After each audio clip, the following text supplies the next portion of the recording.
tu te fais planter. Parce qu'avec Nasri, tôt ou tard, tu te fais planter. Tôt ou tard, tout son passé le dit. Allez, Marseille, la façon dont points il à se moi. barre de Marseille. Arsenal, la façon dont ça commence et ça se termine. City, où c'est un kidam, à part un peu au début, parce que ça commence toujours bien, lui, ses histoires. L'équipe de France, on n'en parle même pas. Et Séville, où il est plutôt bon cette année. On était obligé de constater ça. Et après, tout tant mieux pour lui, tant mieux pour le club.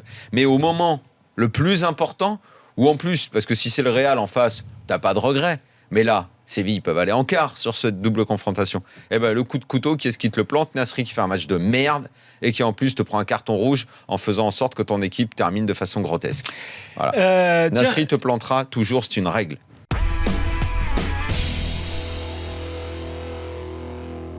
Et puis on me dit la plus grosse surprise, c'était quand même Monaco en 2004, c'était des peintres, me dit-on.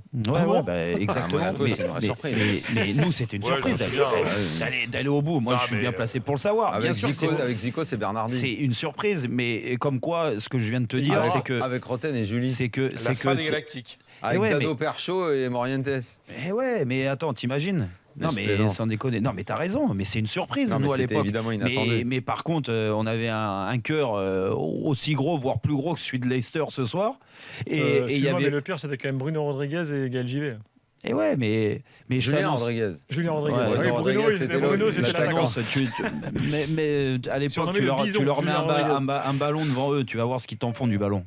Et avec un homme devant, tu vas voir ce qu'ils t'en font. Il leur mangeait les mollets, et les chevilles et tout, on leur demandait pas plus ça, à eux. Julien Eh ben ouais, Rodriguez, mais- il était mais- Julien Rodriguez, il y avait il a du- fait du que cette cœur. saison dans sa vie. Je peux te dire que rien que sur ces 4 défenseurs qu'on avait à l'époque, t'en mets un à Paris, à Barcelone, je peux te dire qu'ils en prennent pas 6. Juste un. Ouais, mais un de cette année-là où ils sont en transe cette Oui, année-là. c'est ça, mais c'est ce que ouf, je te quoi. dis. Bah, ils sont en transe parce qu'après, quand ils levaient la tête, ils regardaient devant, ils disaient oh, là, il y a du génie, hein, on peut faire la différence. Voilà.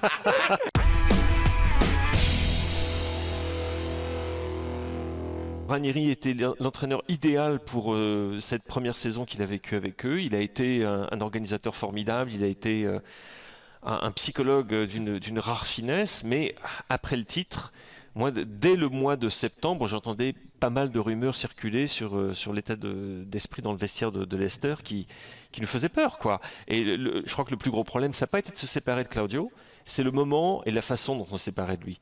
Qu'il soit parti, c'était totalement compréhensible, mais la façon dont ils l'ont fait était franchement dégueulasse.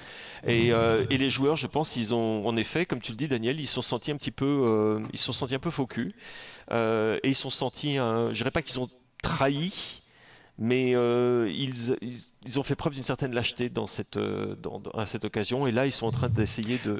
je pense qu'ils ont déjà, en l'occurrence, récupéré une grande partie du crédit qu'ils avaient auparavant, parce que ce qu'on a vu ce soir, c'était quand même extraordinaire.